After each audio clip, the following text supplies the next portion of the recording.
Hey everyone, welcome back to Let's Get Ethereal. It's your gal Lauren here for the week of April 6th. So obviously we're going to talk about the astrology of the week. Then the lesson segment is going to be numerology of your home or if you have a brick and mortar business, spaces, okay? Last week we did your life path versus timing of numerology personal year, and now let's do the spaces. And then for pop culture segment, y'all know I'm going to do summer house. That shit was wild last week. Let's look at their charts, the compatibility versus like what's pressurizing them and maybe what's to come. But before we get into the day-to-day breakdown of the astrology, like it's not a lot of big astrological moments this week, but the energy is still building, okay? The energy is brewing, you guys, okay? So, last episode I talked about how we're moving into a Aries heavy sky. That's fire. That's like by the time we hit the new moon in 2 weeks, you guys, it is a shit ton of Aries planets. That is fire energy. It's the first sign of the zodiac. It's the sign that requires initiation, boldness, bravery, taking the first step, acting before you're fully ready, but you got to be a little clear. And we're in that collective 5 month energy, which I mentioned last episode. If you want to return to that, the first segment is always the updates of the energy. That is, we got to do it differently. We got to change. What's in the way of the like future version of what you want in your life, the freedom, those things are going to get so loud and annoying this month that you're like, I can't not change. So don't get it twisted, even though there's not a huge amount of updates astrologically, the energy is building. And when we talk about next week, that's a wild new moon. Mars in the sign that it rules in, Aries, moving that this week, meeting up with Saturn. The energy is building this week. The headlines are still going to be maybe nutty, but it's peaking next week. Okay. But I would say as well, this Libra full moon that hit last week, reminder that full moons are active into the next moon cycle. So until the new moon in Aries on the 17th, we are still like thinking and feeling the themes of Libra. So I guarantee last week during its peak, you had relationship dynamic themes pop up, or the balance in your life, expectations were a loud theme. Maybe it's boundaries. Maybe it was patterns you recognized in yourself around overgiving or over expecting, resenting, or just wanting more relationships in your life. That all was really loud, whether this showed up for you in friends or in colleagues or in family or in love. I ask that you guys continue to look at those themes in your life and let those things continue to pop up, okay? Because the full moon in Libra, just think of full moons as flashlight moments, aha moments. It shows what is working, but what is not working so that we can do something different, so we can release to let in the more aligned things coming in. So this one was highlighting where are you like negotiating too much, compromising too much, overgiving. It's like we're finally ready to stop doing that, or maybe you just like didn't even realize it until it got like lit up last week. Just look at the headlines that we're going to talk about with Summer House, like that friendship dynamic, the relationship dynamics. So yeah, keep watching those themes. It's going to continue to reveal itself, these partnership patterns. Maybe it's collaborations more so for you, like in work, but it's also how you show up with others. And I called everybody out last week saying, like, if you are resentful, that's on you. That's your expectations or keeping score or maybe giving in order to receive. And instead of just asking for what you need, Aries season, all these planets meeting up in Aries, we're going to be bold and sassy. And so it's time to be a little bit more self-focused and selfish, but like it's like with the right people, those things can still happen. Who's holding you back, or what patterns in you are holding you back from reaching your individual goals? So also reminder, all planets are direct. When all planets are direct, just think of it as like there's no need for reflection, editing, returning to something and processing and taking a beat. We do not have built-in take a beat moments, take a rest, look at it differently. That's not happening. So I like retrogrades, you guys, because it creates a pause that's sometimes necessary to like what's the word I'm thinking of? Like recalibrate. Okay. We don't have recalibration in the energy right now. When all the planets are direct, particularly when a lot are like gathering into a fire sign, which is a fast acting fire sign of Aries, just think of like whatever you put into motion has acceleration behind it. There's momentum. If like it's like we want you to merge into this momentum rather than stay at the sidelines, okay? It's like you will have a tailwind. I'm trying to think of the metaphors. It's like things will push you. You will be the wind will take you. And so why not have a little more support? Okay. So, but it's going to take boldness. I'd say at the worst, all planets direct can feel a little like, oh gosh, I don't have time to think this through long enough, like I prefer. Like I'm a very reflective person. I have like every fucking planet in my birth chart retrograde. So I do like to pause, think, make sure. And that is not available as much right now. Okay. We still have a couple planets in Pisces leaving. Mercury's in Pisces, giving us that. Thank God Venus is in Taurus, grounding us a little. But that's what all planets direct mean. Reminder that the first retrograde planet won't be until May, which is just Pluto. Mainly, it's like go, go, go till July. So are you going to go for it? Okay. Get ready for that Aries new moon on the 17th. It's the one that I keep looking at. For me, Aries energy is in my fifth house. So like everything, thank God, moving out of my fourth into my fifth. Where's Pisces in your chart? Like I said, applaud it. It's just been like, we've been sludging here, reflecting here, 3 years of Saturn here. Neptune was there for 14 years. Along with it, the North Node's been here, Mars, Mercury, Sun. It was insane. Now all these guys are moving into Aries, which is just more fun, active energy in general. Pisces is the reflection, the release, the purge, the final, like let go and subconscious feeling, healing. Okay, important stuff. But everything's moving into the accelerant Aries. So where is Aries in your birth chart? If you don't know how to find that, I have a YouTube video saved outside of like Let's Get Ethereal shows. It's like another video. Watch that, okay? Or it's pinned in my Reels section of my Instagram. Because where's Aries for you? For example, it's my fifth house. Fifth house is dating, romance, creativity. And when you're a creative entrepreneur, the fifth house you want to look at for that as well. Hobbies, fun. I shit you guys not, the past week, all of a sudden my hinge has been blowing up with matches and all this stuff. It was obviously a full moon in Libra relationship, so maybe all the guys subconsciously are like, oh, I'm kind of missing that in my life. But my fifth house stuff is so active. Also, I'm relaunching my course. Okay, I've talked about it a couple times on here. How to read a birth chart. This is not a workshop, but this is a life skill. I was launching it and then I got my diagnosis. My dog got cancer and I spun out for a couple weeks, brought in some caretaking PTSD. Yay. So this week, stay tuned. I'm relaunching the form to apply for that course. It's going to be a live 8-week Q&A with me instead of the self-paced that it usually is. So if you're interested in that, but that's my fifth house. These are things like the new moon on the 17th is on my North Node destiny. So getting to know your chart is important, okay? Where is Aries for you? And then you can simply Google, like, if Aries rules your seventh, just be like, a lot of energy is moving through my seventh right now. What can I expect? Okay. So it's important to know all of this feisty, forward momentum, take action, don't overthink too much, just go for it. What area of your life is calling for that? Okay. If it's your 11th, it's like go be seen, network, friends, communities, make that your focus.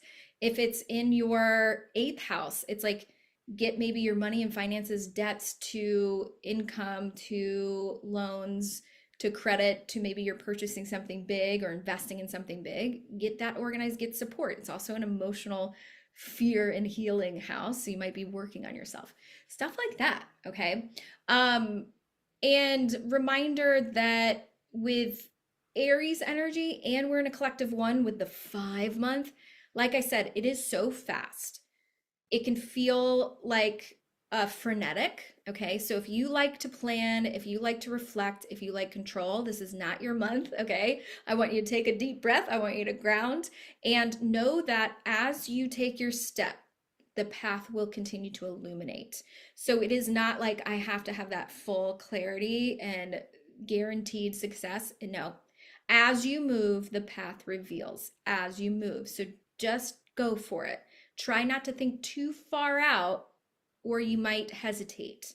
This is take a chance, take the step. You gotta be bad, you gotta be bold, you gotta be whatever that song is. That's what it makes me think of. Okay, so go for it, go for it, go for it. Let's look at the charts for this week. I'll show you the specifics of the astrology.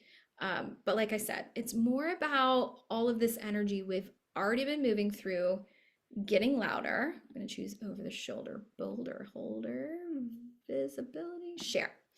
Okay, so let me get back. This is on Wednesday. I was peeping ahead before I got in here. Monday, we start the week with a moon in Sagittarius, which I love. Okay. We had that Libra full moon highlighting relationships. Then it moved into Scorpio, which is all about, feeling, processing, releasing, shedding, getting a little emotional, getting a little reactive maybe at its worst. But we start Monday morning out the gate with a moon in Sagittarius. Okay. What I like about this is Sagittarius is that big picture. It is more optimistic. It is more like, I have trust, I have faith, I know good things are going to happen. I want you to think more like that. Okay. Think bigger, dream bigger. The Sagittarius is the sign that I think of as like, do it scared, leap before the net appears, and trust that it will. What is the future you want? Are you operating big enough? Are you thinking big enough? Do you even let yourself dream big enough? Okay. The other beautiful thing happening on Monday is Venus, the planet of love, money, worthiness, value, is sextile, ease and flow to the North Node, which is destiny. Okay. It's still square to Pluto. Okay. So let me break that down first. We talked about it last week. Venus, love or money could be a theme that's louder for you. Okay. What they both have in common is, worthiness, deservedness, security, whether it's in the form of relationships or money. It could be both themes are loud for you. When it's square to Pluto, you guys, Pluto is in squares is harsh. It's going to make things so uncomfortable that you release it, which I think is beneficial. Squares always create, I always say, it annoys us, we can't not face it. Okay. A square to Pluto is no joke. To Venus, soft planet, saying it's bringing up obsessiveness, patterns, instinctual reactiveness instead of logically. If you're like, I know this isn't healthy, but it's still coming up. Okay. It can also bring in a lot of insecurities to the surface, which could result in that peak full moon in Libra moment because Venus rules that Libra full moon. And so that's why it was so potent around like, how have I been operating here? How could I do it differently? What does that future me look like? This square to Pluto is saying we've got to shed the way that we've operated from in love or relationships or money. Okay.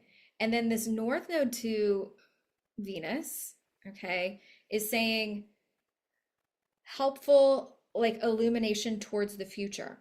So this combination is basically saying like, okay, what is good for the current me and where I'm going? I can't choose to operate the same way or have the same patterns and beliefs around deservedness. Okay. So, because like this is getting easier. Within a couple days, this Venus square Pluto is done. Okay. The Venus sextile North Node is basically saying instead of shedding with Pluto, it's like relationship timing energy is more loud. I would say it's like helpful. People can show up. Maybe it's people entering your life. If you are looking for love, this is a really sweet little faded moment. It's going to be active for a few days. It can feel as simple as like, I'm feeling more like, since I did face these things with Pluto last week, Pluto brings it up so that we can feel it and move on from it. It's like, it's funny how they happen in tandem. It's like release and then the new tries to show up. It's like if you didn't access this or be or even have awareness over it, we maybe wouldn't have caught this new thing that's trying to come through. Okay.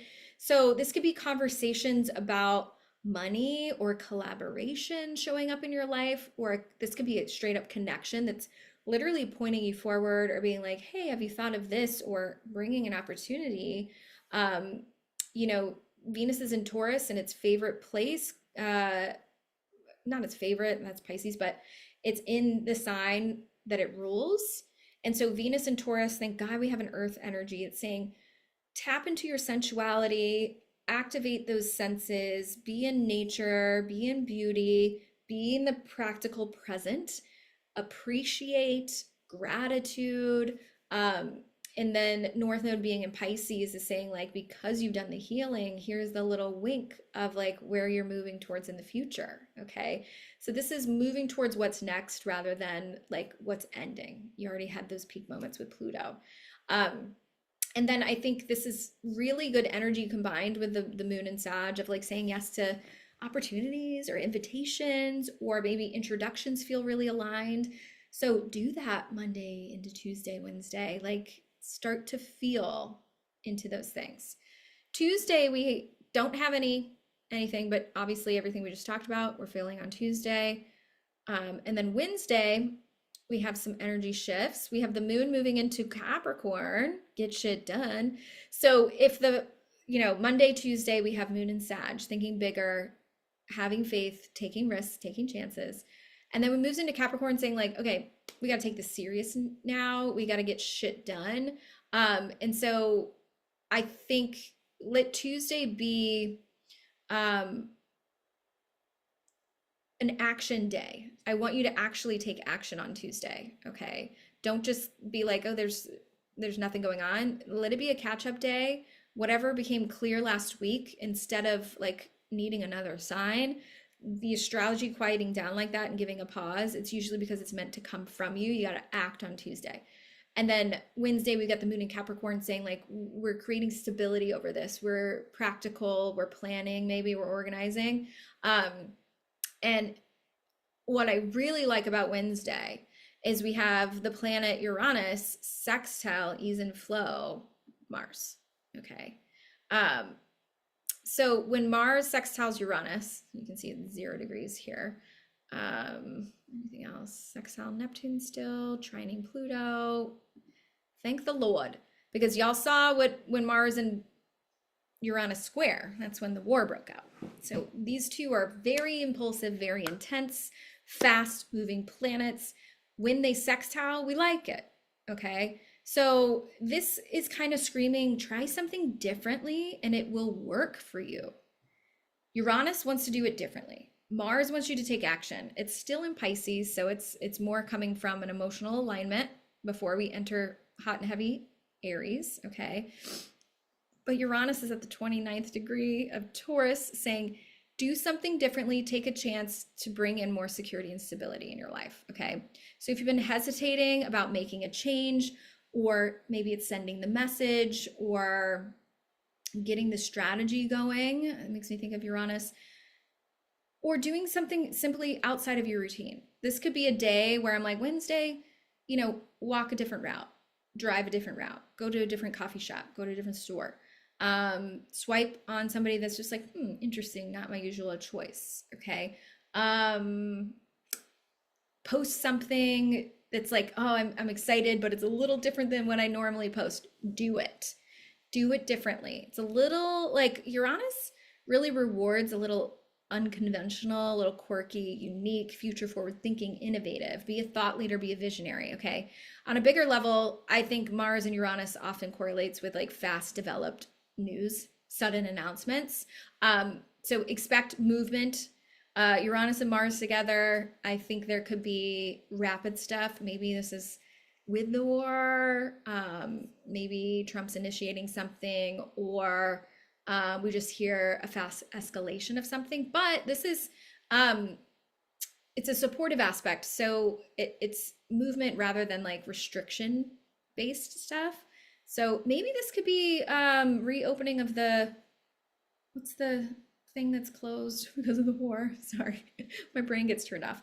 But for us personally, this is, what I like to talk about more. It's really exciting for breaking a pattern, which got really loud last week. So it's like, let's get unstuck this week. I'm like, this is when the momentum, like I said, there's a lot. Please take that step. Okay. Thursday's big because Mars enters Aries. Okay. So with Mars, the planet of energy, drive, passion, momentum, war-like energy, go for it, beast mode. It enters evening of Thursday.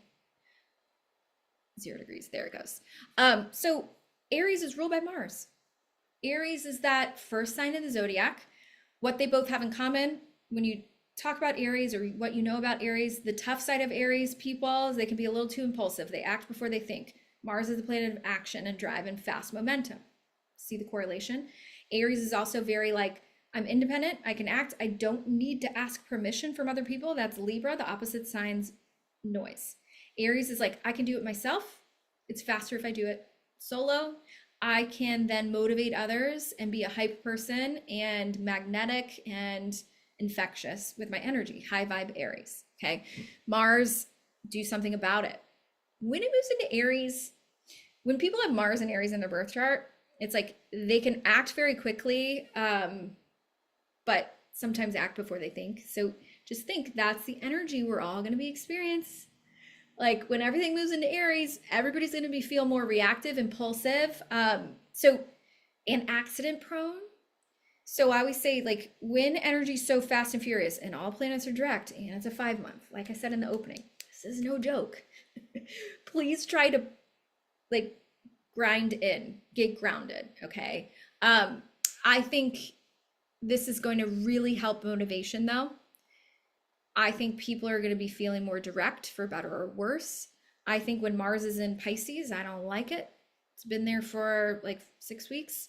The planet of energy being in this feely, healy place, it doesn't like it. So in its best way, we've got momentum and motivation at our fingertips. At its toughness, we've got reactiveness, impulsiveness, and fighting, people just looking to be irritable. Okay. I think fender benders, I think burns, I think in the news, like explosives. Okay. This is the planet of war in the sign of that planet. So this can be for us, like think of all of a sudden you're acting and you're like, oh, where was this? Something you've been sitting on for weeks is like ready. Are we at the 8th? Oh, yeah. I forgot to mention April 8th, Mercury shadow ends. Isn't that so beautiful? We got Mercury shadow period is over. The next day, the planet of motivation and action moves into the most potent sign for it. So what you've really been sitting on, maybe the past 6 weeks, feeling like maybe it's wrong because it just isn't flowing or isn't fast or I'm hesitating. This energy, if you feel motivated, it has always been right. The energy has just been like, that pause was necessary for some reason. Okay. Even if it's frustrating you. Okay. So you might all of a sudden be ready to act on something. If Pisces felt slow and intentional the past 6 weeks, it's doesn't mean it's going to last forever. The advice here is like move when you feel the impulse to move. Don't overthink it. We don't have that energy in the sky anyways. It doesn't support hesitation right now, okay? Because Mars in Aries doesn't wait for perfect timing. It takes the first step before it's ready. It also starts this bigger storyline too. Next week when Mars meets up with Neptune and Saturn, and also it meets up with Neptune on Sunday. But when Mars meets up with Saturn.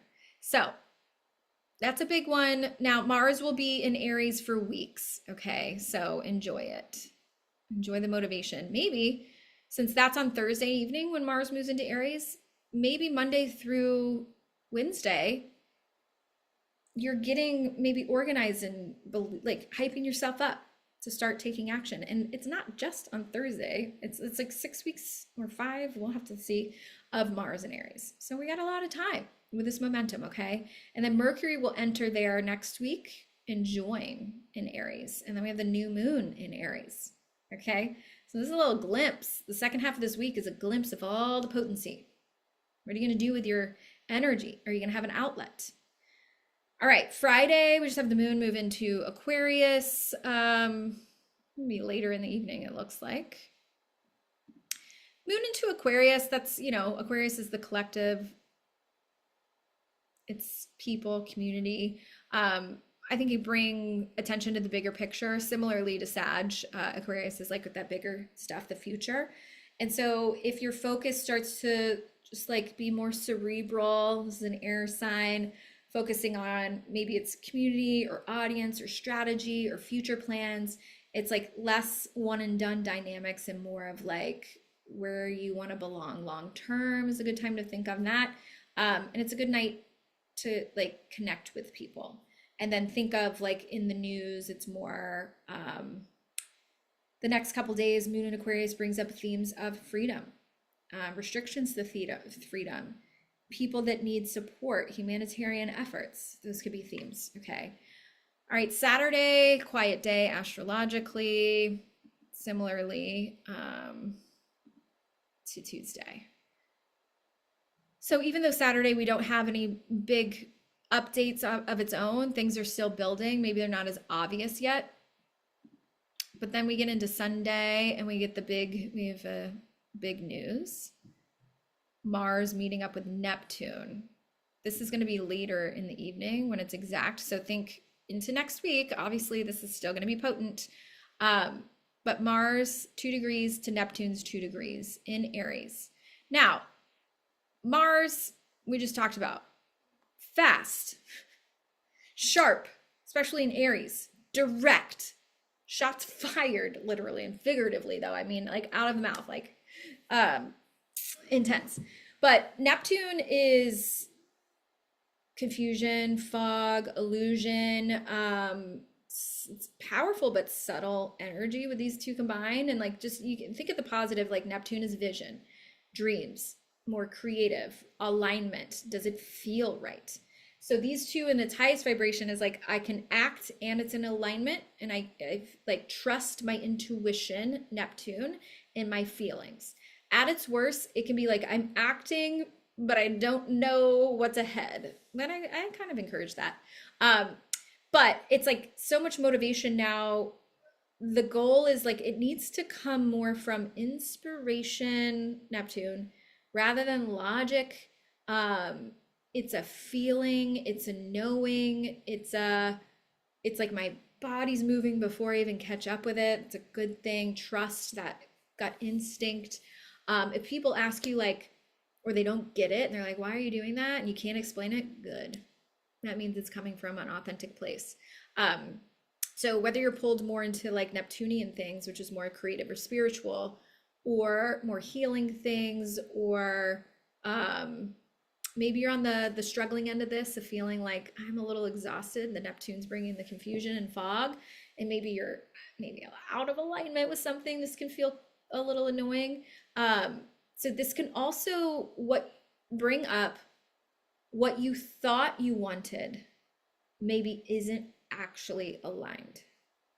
So if you're on that side where you're like, I don't feel the motivation, I feel stalled, I feel like insecure, I feel hesitance, it could be all of this energy is showing you maybe you aren't really aligned with that anymore. And all of this motivation is pointing in a new direction. Okay. So the watch out of this energy is like acting on assumptions. Neptune can bring that fog and illusion. Okay. It's like feel into your own, this is Aries, self, feel into your own gut and your own instincts. Okay. Feel what true, double check things, because we don't want to be too impulsive. So this could be strong decisions made. When it comes to the news, I would say there can be a bigger story unfolding behind the scenes. Like there could be plans going on that they're not telling anyone, which is what governments do. And then when Mars meets up with Saturn next week or the following week, both weeks, that's when some like Saturn is authority figures are making big decisions. Okay. Um, so yeah, I would say this week in a nutshell is like this is a transition week, but the motivation and the momentum is so here. It's filled with insight, it's filled with action. Last week has showed us a lot about relationships. This week asks, like, what are we going to do with that information? And then next week, it's like we are rolling into it. So, all planets direct, 5 month, Aries getting activated. It's on. Mercury shadow period is over. We are doing the damn thing. Take the first step. The next step illuminates through action. That is the most important thing we can talk about is in motion, in action, in movement, Aries, Mars. It will all become clear.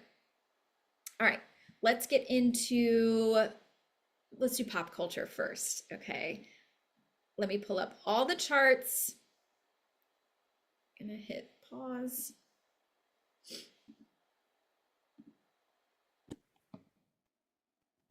All right, pop culture section. I'm going to try to go fast. Of course, I want to talk about every single aspect in detail. But first, I have West's chart, Amanda's. West, we don't have a time. Kyle, we don't have a time. So we don't know what area and other layer these things happen in. But the good thing is we got Amanda's time and we can layer both of those boys onto her for compatibility. But just out the gate, I wanted to mention it is so clear to me, having studied deeply into attachment theory and attachment styles, and dated many men like West who are avoidant attachment. I was like, let me look into his chart for this. And then Amanda seems much more of the anxious attached. There's, of course, secure attachment, which is the goal that can be earned even if you are more anxious or avoidant. It can be a spectrum. The majority of men tend to be more avoidant. So avoidance comes from, I don't want people to fully know me because then what if they don't really love me or they criticize me or leave and I'll be alone. I crave love a lot though, but once it gets close, my nervous system shuts down. It makes me think something's wrong. They're not the right person, but it's their nervous system. With an anxious attached, this is just like really roundabout, quick energy. Anxious attachment is the fear is being abandoned. And there's this thing of like, if I try harder or explain myself more or go, this will fix it. And it usually pulls that person further away. But one is, once I'm known, I won't be loved. One is, love will leave me abandoned. Both are coming from an insecure attachment place, just shows in different ways. So I think West, just watching the show, I'm like, how he was with Sierra, he clearly like wants love, but once, she's very clear at what she wanted, her boundaries. And he's like, this girl wants marriage. I'm out. I'm overwhelmed. It must not be right. He's got a Venus in Scorpio. Venus in Scorpio, I would bet that he was in love and got hurt and he forever closed off. Okay. With guys, sometimes it's like the high school sweetheart, even. You think like that wouldn't be as big of an imprint. It doesn't matter. Everybody's nervous systems are different. So seeing that he has Venus in Scorpio, I'm like, this man can deeply fall for people and not get over people. If you have a Venus in Scorpio, this is ride or die love. I love a Venus in Scorpio, but I tend to see when men have this, they can get very obsessed and they don't like that loss of control or feeling like it ends. Scorpio's death, rebirth. And his moon is in Sagittarius regardless of time of birth. I love that it's straight in the middle of the Sag, so it guarantees he has a moon in Sag. Sag loves freedom. Okay, I don't know the aspects to his moon. That's going to be his patterns and relationship style even further. But with a Sag moon, It's saying like, I don't want anything limiting my ability to up and travel. He shows love through experiences. He wants, yes, Venus and Scorpio probably opens up to people and has them fall for him, and they feel like this is a man intimacy, like letting me behind the curtain. He probably does that quickly out the gate. It's very charming. But then that moon and like that activates, and the moon and Sag is like, well, I don't want it to limit my freedom. And he's got Capricorn energy, which is like, I'm going to put myself and my career first. I need to reach goals and expectations. And with Capricorn energy, I'm generalizing, but if men don't feel like their career is at their peak, or they haven't reached the status that they're really craving, they can't possibly feel like they can add in a partner. Whereas women can add in partners, typically I'm generalizing, and then can grow from there. I tend to see Capricorn energy as like, I really want to feel successful before I make time and space for that. Okay. So I just wanted to explain West, for example, real quick. Amanda has a moon that's really beautifully aspected, but it is in Capricorn. So a moon in Capricorn person, especially, in the fifth house of creativity, Capricorn has this, this is moon emotions. It likes to be in the opposite sign of Cancer that it's ruled by the moon. Capricorn's a very hardworking, goal-oriented motivation, heavy expectations. With moon in Capricorn, can be this belief that I need to earn. It needs to be hard. I maybe got love and appreciation when I did good work, can be a thing. And so that can be like, you just think of her and Kyle, it's like, maybe love is work. Maybe this is how I show my love, is to stick it out and to work hard at it. In the fifth house, she's very creative, but in Capricorn, she probably put a lot of pressure on herself. I like this placement for her, if this is the right time of birth, for really having a creative business. Okay. Her sun is with Chiron. Sun is identity, confidence, vitality, our personality. That's the sun sign. She's a Leo. It's with Chiron, the wounded healer, in the 12th house. Subconscious, hidden, emotional. She's a sponge. And so I would say she has a lot of confidence issues that are more subconscious. So it might not make logical sense. She's got a beautifully aspected moon, like I said. So it feels like she's had family support, which you usually get the high vibe of your placements. But with Chiron with Sun, it could have been something as simple as like getting bullied when she was younger, or somebody saying something that stuck with her on a nervous system, subconscious 12th house level. She's very sensitive and empathetic and kind, giving, caring with this placement. Now, keep in mind, everybody's on the bandwagon of hating her, but we all loved her 2 days prior when Kyle wasn't asked to her. So I'm going to give her kudos. She's a very deep, absorbent, like sensitive person. Okay. Chiron, wounded healer in the 12th house, also very creative. Okay. She's a Leo rising. She's got Jupiter and Mercury in Leo. Okay. So she's a sensitive being. There's some insecurities here. 12th house is things that are hidden. If you marry somebody after they cheat on you, maybe that's like an insecurity. Maybe this is as good as it gets. I think she said that in an episode. What if Kyle's as good as it gets? This is that for her. Okay. Venus and Mars together. I'll just be honest with you guys. If I see a man with this, I'm like, no, I won't date them. I would. It's just like one of those, I'm like, I really need to make sure that they're working with this well, because this is the planet. Mars is passion, drive, this like how we fuck, how we fight, masculine planet. And Venus is how we love. It's our feminine energy. And when they're together, this is a very flirty type of person. And they can be very charismatic. This is lovely to have. It's like extremely passionate person, but it is a cheater energy. Obviously she was extremely loyal to Kyle most of their marriage, maybe not until the end with West, or maybe that wasn't a thing, but this is somebody that you can feel like is flirting all the time. Kyle wasn't jealous of this, so it worked well, and he was overly operating in that department. But I just will say, Venus Mars people, it was at least in Virgo. So Virgo is very particular, very, it's not going to make impulsive moves. It's almost like thoughtful, detailed, and it's in the second house, which is slower, but just had to mention that. I was like, oh, interesting. Mars Venus conjunct. And what's interesting about West and Amanda, I could go on and on and on. Obviously, readings take forever. They both have Mars in Virgo. When I saw this, I was like, oh, they be fucking. And get no bits and around it. Okay. Mars is how we fight. When somebody's Mars is on your Mars, trust me, that's my favorite. If you date somebody, usually it's within 2 years on either side, depending on a retrograde. They're 3 years, 2.5 years between them.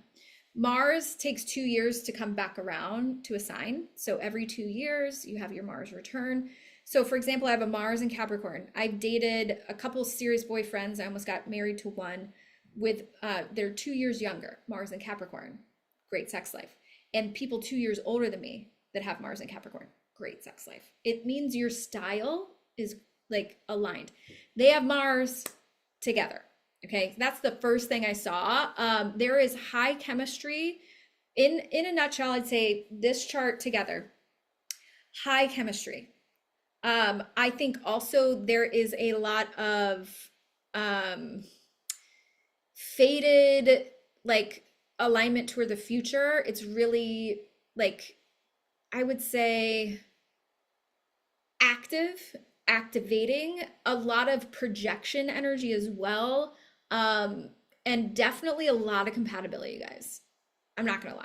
A lot of compatibility, but I'll explain why I don't think with the Saturns, we already can all assume this. This is not gonna be the end game for either of them, but I will say they genuinely have fantastic compatibility. Like if this is a couple that came to me for a compatibility reading, I'd be like, oh, this makes sense.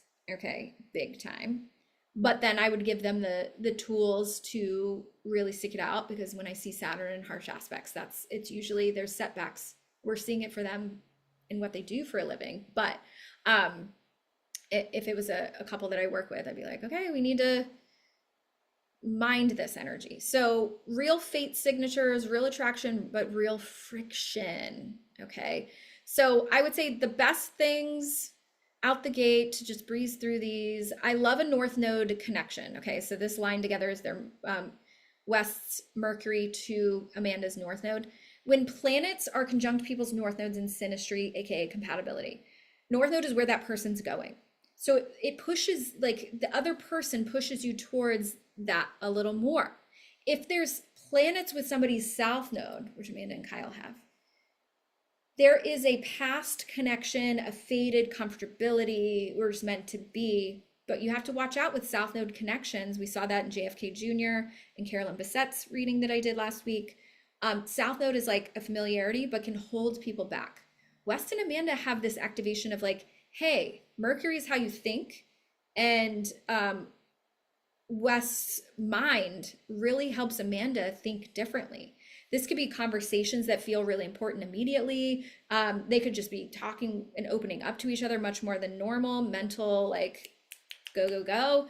Very common connections with this is like aligned with direction in Capricorn. It could be like business minded, or like they're sharing their goals and dreams together. It's in the 6th house. So it's like day-to-day ingression in people's lives, living nearby, being busy together. It's also media and communication. So it explains why the connection is like that, more of that public storyline. Okay. Moon conjunct Sun, one of the best things in compatibility. So keep that in mind if you're watching and listening. Having that with somebody is fantastic. Okay. Sun is the identity, who this person shows up and shines in the world as. Okay. So West is a Capricorn Sun. To Amanda's Moon, who she is to her core, her inner truest self. So when this comes together, I always say the Sun person represents what the Moon person wishes they could be more outwardly. Okay.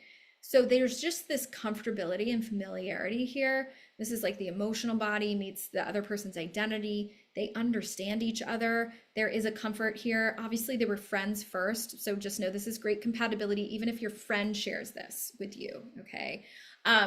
So I find that Leo Moon, like one of my best girlfriends has a Leo Moon. I'm a Leo Sun. People with this aspect it's like you get each other without trying. Okay. So if you have this with someone, it's amazing. It can really glue things together if there isn't other crazy stuff. I would say again, Mars is the drive is similar. How they act is similar. In a Virgo approach is very,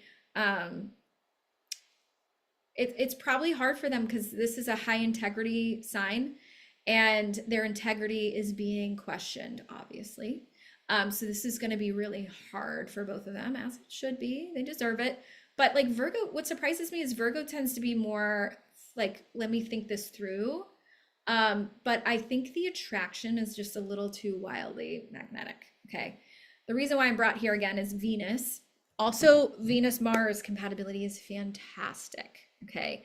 This is the Venus feminine, which is Amanda's planet, Venus in Virgo, to his masculine Virgo, Mars. This is very strong attraction. They move kind of like similarly through the world and energetically. So it's like physical, like she's very physically attracted to him and him to her, probably. It's not subtle. This is fire. If you have this is like, this is going to be a spiciness. Okay. But then they have the familiarity of the sun, moon. This is like, but it's deeper than just sex. But this isn't a chart where where it's like, oh, we just connected only on the mental level and only on the friendship level. And we're like, ooh, they get me. This is also maybe fucking. Okay. And then there's a lot of other things like Sun trine Pluto is really active, and I would say the Sun trine Jupiter is really active and feels good. Pluto sextile Mercury is really beautiful as well that I'm seeing. All of these are really good. Venus is trining Sun going on here. This is really good. Okay. We don't have time for more. What is stressing this relationship out is the Saturn aspects. Okay.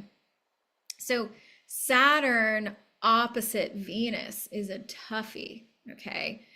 I would say, so Venus is worthiness, value, and love. Saturn is hardship, responsibility, effort. When it's staring down a planet, say you have this in your birth chart, I would ask the person, be like, okay, this is a placement of insecurity or self-doubt. Whose voice is this? Is this your own voice? Is this a voice from an authority figure in your life or a parent, particularly father energy? So when this is in couples, I'm like, this is West's Saturn in Pisces staring down her Venus. He has Mars and Saturn opposite in his chart, so that's frustrating for him too. But I would say this could feel like a reality check. One person is going to feel very restricted. It would be Amanda. Judged or cautious. It might be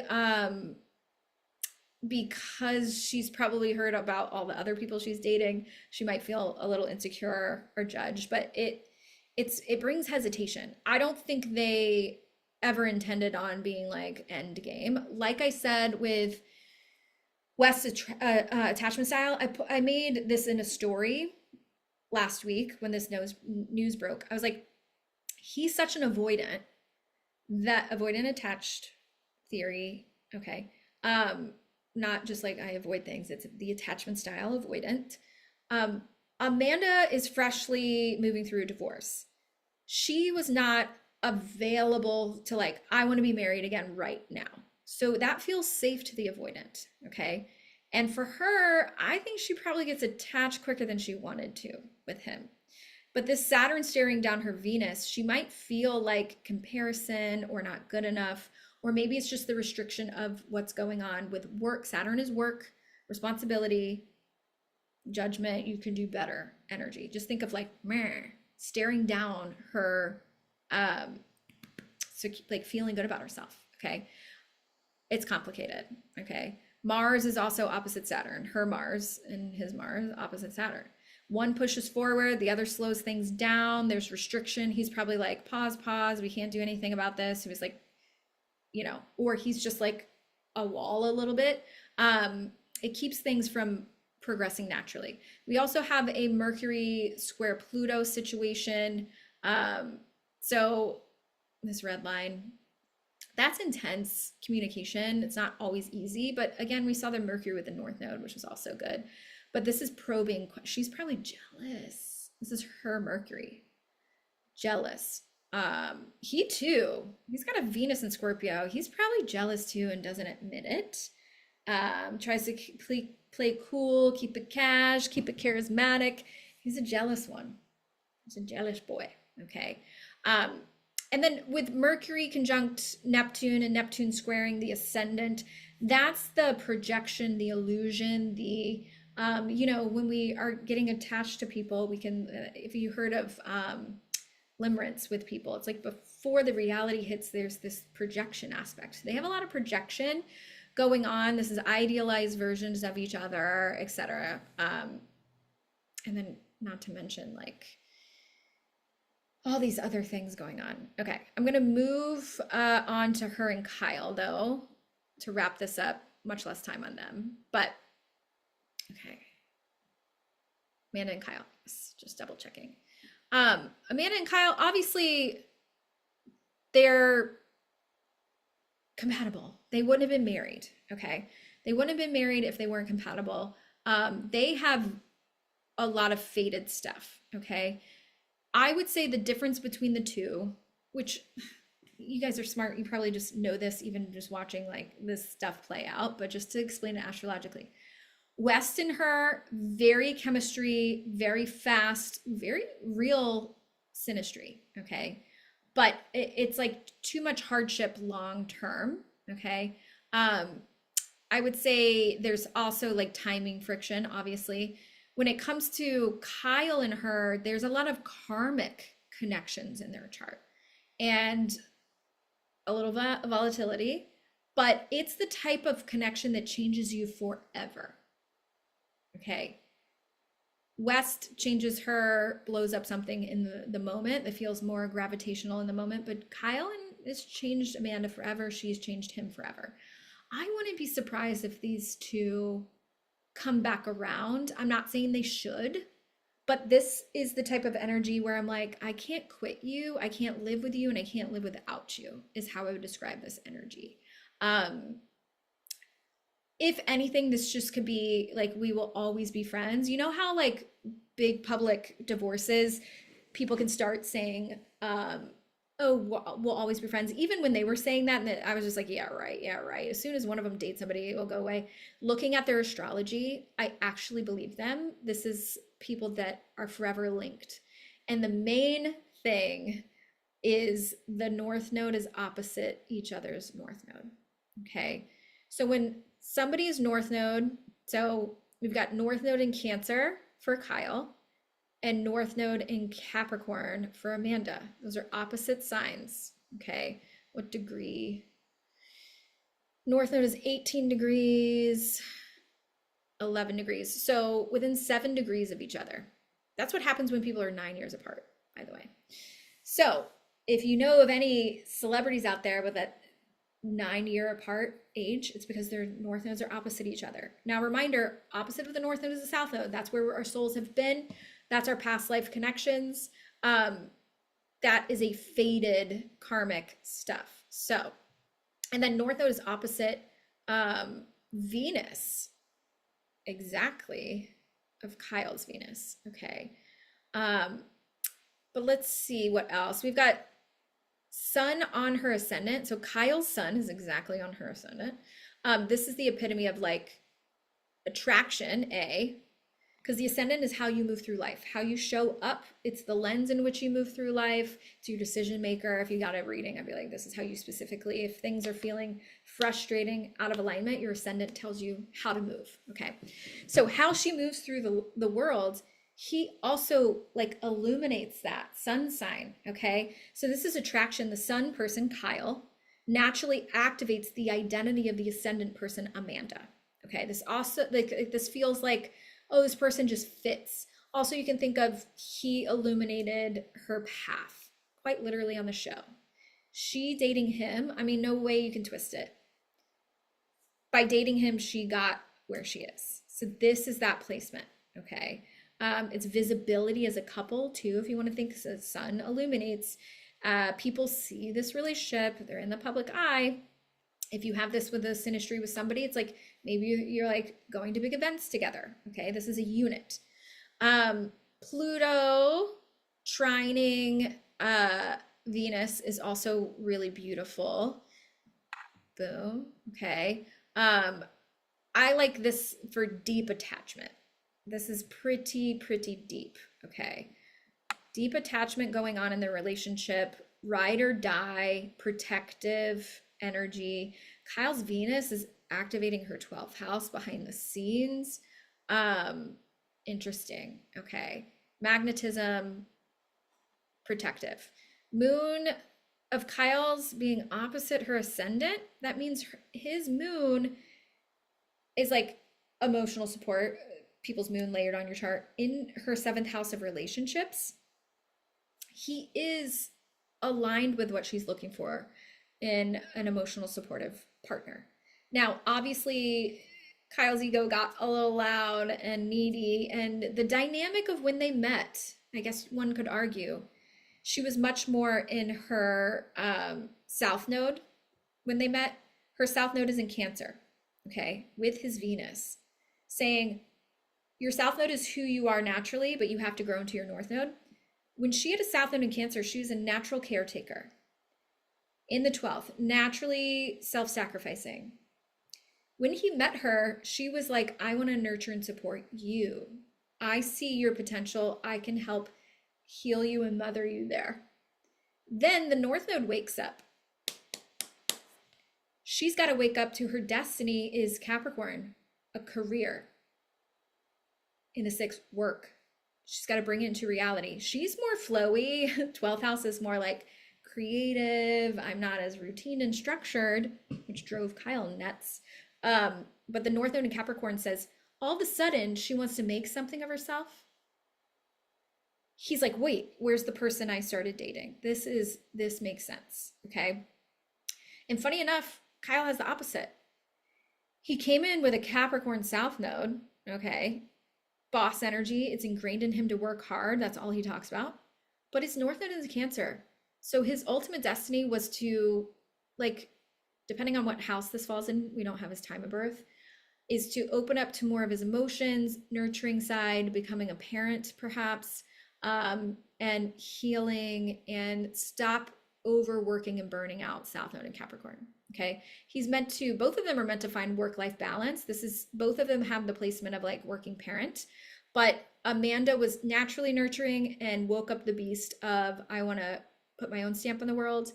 Kyle's like, I'm naturally hardworking, goal-oriented business, and I need to wake up to my more emotional fulfillment side and the whole family thing. I think Kyle will become a father with this placement, my hope for him. So yeah, I think this, south node of hers with Kyle's north node, we never see the south node symbol. It's always just opposite the north node, okay? So a karmic relationship, Venus south node, we're supposed to meet. We've been together in past lives. Strong attraction, destined. It's in the 12th too. It's indescribable. We were just like emanating frequencies of knowing each other, and I just can't stop thinking about this person, okay? But north node is also square to Saturn. So I would say with the north node square to his Saturn, this is responsibility and lessons that he's the cock block of that. It's his Saturn. So whoever has the Saturn is she's experienced both of those men, their Saturns are butting up against her.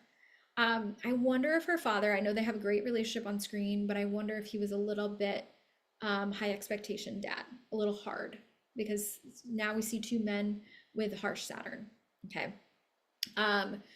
So yeah, and then Sun square Mars, we got volatility, they fight, arguments, Saturn square Mars, again, she's also squaring from her Saturn to his Mars. So Mars wants movement, Saturn wants to slow it down. And so this is like frustration builds, okay? This is pacing being mismatched is how I would articulate that, okay? One partner feeling blocked, one feeling pressured, one tension, one responsibility, okay?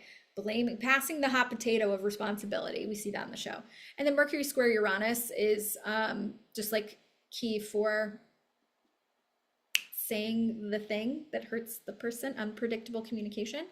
And then Neptune opposite Venus is the epitome of, projection again. But I would say the main signatures for them that makes this always a thing is all the Chiron aspects. Okay. Chiron is the wounded healer. And so both of their Chirons talking to each other in red lines is squares. Okay. So we got Chiron square Mars. Exactly. We've got Mercury square Chiron, from Kyle's Chiron to her Mercury, her Chiron to his Mars, and her Chiron to his Jupiter. He's got Mars and Jupiter together. He's like, yeah, he's Energizer Bunny. This makes sense. And in Scorpio, he's like, he's a dog with a bone. He will not give up. Okay, respect, I guess.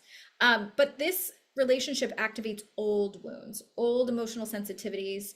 I react more than I expect to is kind of the vibe.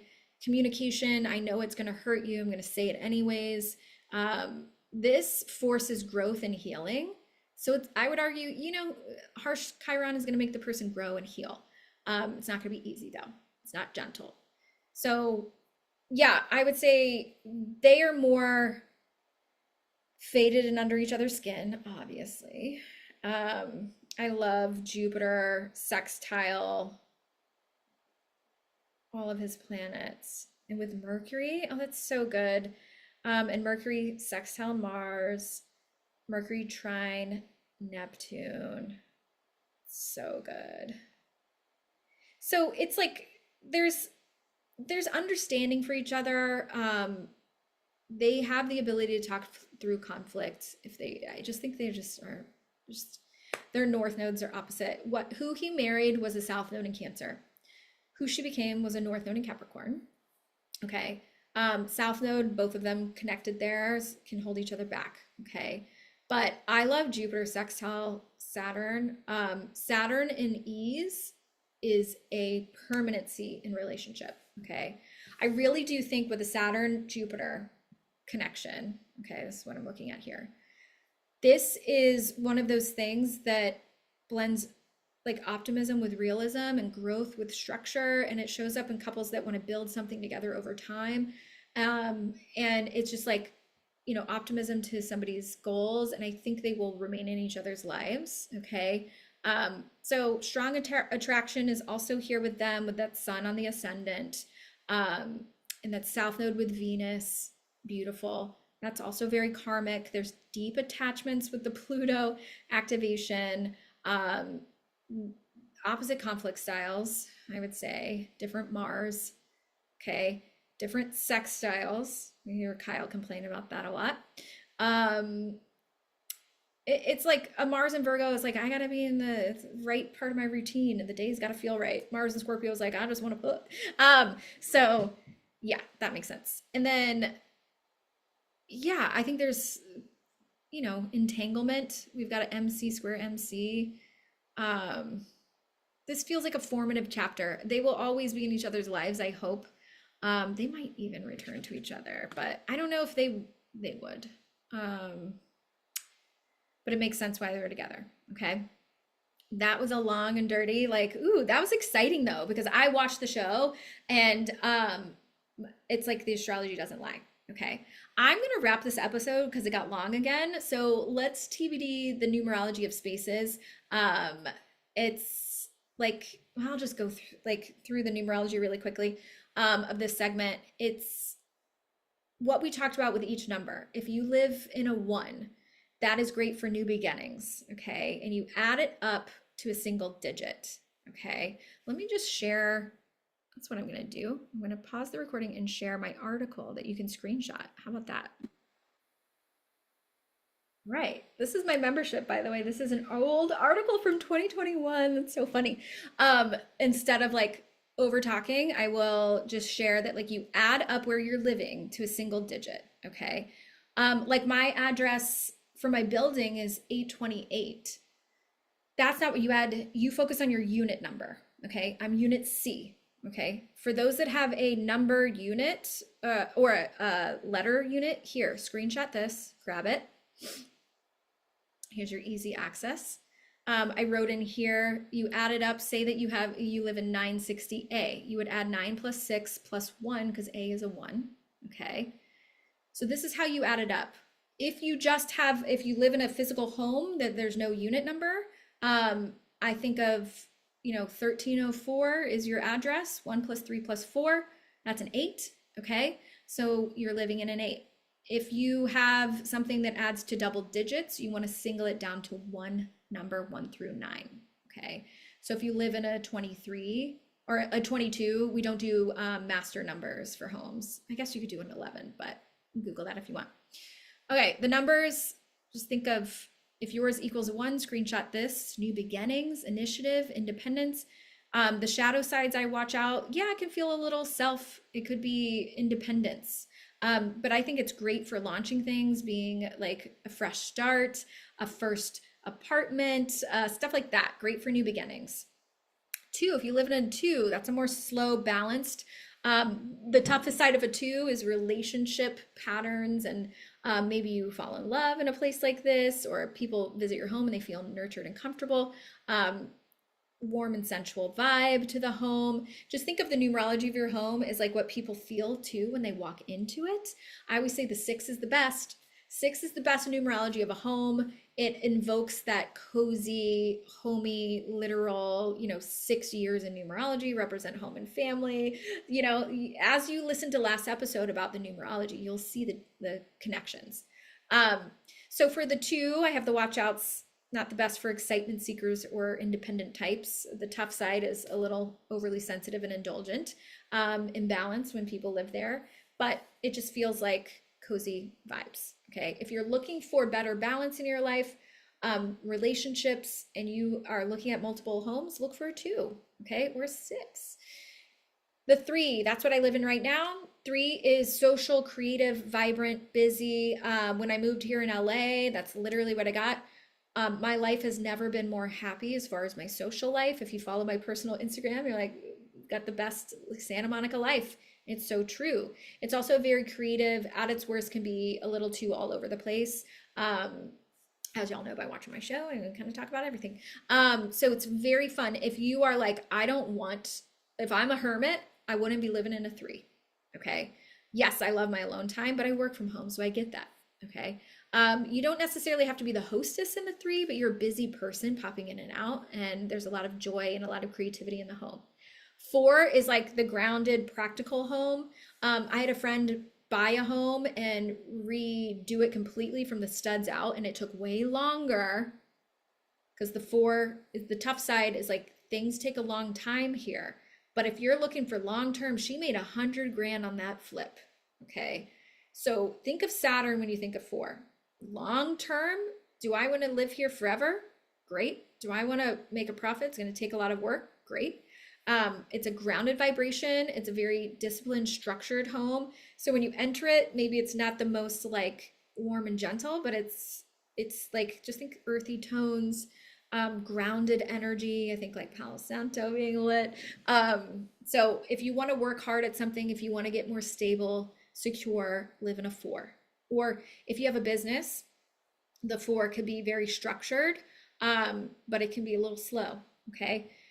Not the best for my social people. 5s, fun, change, excitement. My best friend, her business is a 5, and we literally recorded a video, Brooke, Elevated by East in Chicago. And I was just like, don't be surprised if you bust through the wall, change it all. And she did. She busted through the wall and expanded. 5 is change. Okay. It's fun. It's entertaining. It's the party place. It's the people want to hang out. She hosts parties out of there, for example. She's very social and community. The only thing that's tough about a 5 is like, if you're like, I don't want inconsistency, I don't want change, like don't live in a 5 if you can help it. It's a little too chaotic. Okay. So if you want to take it slow, I think of when you live in a 5, if you want to think of it this way, your life could go through a lot of changes. So if think back to the places you lived prior, you're like, whoa, I lived in that, like my condo that I own in Chicago is an 8. And that's like, I moved into it and I got an amazing interest rate because I bought it during COVID, April 2020. I moved in July and my business really boomed. That's when I quit my 9 to 5, was living in that condo, and I really took the leap into entrepreneurship. That's such an 8 power stance, money, energy. If you're going to have a business, I love an 8. It's really good. The only thing to watch out for an 8, you can spend a lot of money. Okay. I jumped to the 8. Might as well talk about it. Growth, abundance, boss bitch is what I wrote. That's becoming too focused on work and abundance and money, too materialistic. Or like, for example, I know of somebody that had a business in the 8 and they spent so much money decorating, designing. They were a little too in their ego with it, like show off, and then didn't bring as much money in. Okay, so that's the watch out. Okay, this isn't the most like cozy coupley vibe is what I write. So if you have an 8, it's great for business. It's great for if you want momentum and success in your life, live in an 8 if you have the choice. And if you just think of, the Chinese love the 8. It's the infinity. They launch things on 8s. Everything is 8. Okay, so the 5 into the 6, nurturing. And this is my favorite number. Every time I go on walks, you guys, when I see the most adorable home, it's not like they all have to have this certain thing. It's just like, whoa, that feels really sweet, or it's a really nice garden, or their door is really inviting, or it's like perfectly angled, good feng shui. It's usually a 6. I laugh every time when I add up addresses all the time, and businesses. I add them up. I'm like, if there's a business that is always vacant, I add up that numerology. I'm like, well, that's why. Okay, so each number has a high vibe and a low vibe. The 6 is that energy of family home. So of course, if you have a home with the energy of 6, quintessential. This is the one that people are going to want to come to if you're a family, you're having your kids' friends coming over. It brings people in. Okay. I would say to like the watch out is like, you can be over nurturing, over giving. Family comes over all the time. You got to have better boundaries. So if you want more independence or inspiration, maybe not the 6, or maybe you're not ready for it yet if you're too busy nurturing others. Okay. I think a business with this energy, if you're in a healing business, that could be great. Retreat centers, healing centers, amazing. Okay. The 7, also great for spiritual people. If you live in a 7, my one heads up is I think of floods, water. It's Neptunian energy to me. The tough side of the 7 is over hermiting, avoiding, numbing out. If you have addictive tendencies, I would stay away from a 7 if you can help it. But it is great for, I like alone time to be creative. I like to be inspired, or if you're a really spiritual person and you're reflective and a bit hermity, this is your energy. It's like, let me pause, retreat. Okay. So it is a really, ideally, if you're in a 7, like you decorate it and retreat like energy. My ex just moved to a 7 and I'm like, he's a pothead. That's probably not the best for him because like he can be reclusive already. But he doesn't believe in this stuff, so I didn't even bother telling him. Not the best for my like really social extrovert people. Okay. Or if you're like social and extrovert outside the home, your home is your creative space. 8, we talked about success, money, growth. 9, this is like, I think of the 9 as like that wise number of like, it can be a healing. You can learn a lot of lessons in the 9, but it also reminds me of Aquarian energy of like community, purpose, holding the vision, having that thing that's bigger than yourself is wrapped up in the 9. It can be a really good for intuitive types of people, reflection and growth. The tough side of the 9 is you might have to have endings. This could be positive. I think of my friend that lived in a 9 in Chicago, walked away from her 9 to 5 and into her business in a 9. So it's like creative spirit, and she's a medium. So obviously great with the 9 energy. The watch outs for a 9 is like fears can creep up, thinking about the past too much. Okay. um, not the best for people wanting fast change. And like that 8 or 5 is like the fast, or the 3 is fun. The 1 is new beginnings. The 2 is slower. The 6 isn't necessarily slower, but it's like cozy. And the 7 is slower and more behind the scenes, and so is the 9. Okay. So hopefully you screen grabbed yours, or you can return to this. I encourage you to listen to all of them and reflect back to all your past numerology spaces. And that's just an example of the millions of articles or videos or past workshops that are in my membership. Membership is $33 a month. It includes both moon events that are $22 each. So what are you waiting for? Love to have you. I've had the moon events in my membership for 5 years now. Okay, this concludes episode 9 of Let's Get Ethereal. I hope you had fun here. Tune in next week. I think next week I will be late. I'll be driving. I'm bringing Mo, my dog, with me on a road trip to my friend's 40th birthday. Since he is so sick, I didn't want to leave him behind. So we're road tripping and getting in really late Sunday night. And so I will record next week's episode Monday. So it won't be out as you wake up. So just keep that in mind. It'll be like Monday evening episode. All right. I love you guys. Thanks for tuning in so much. Bye.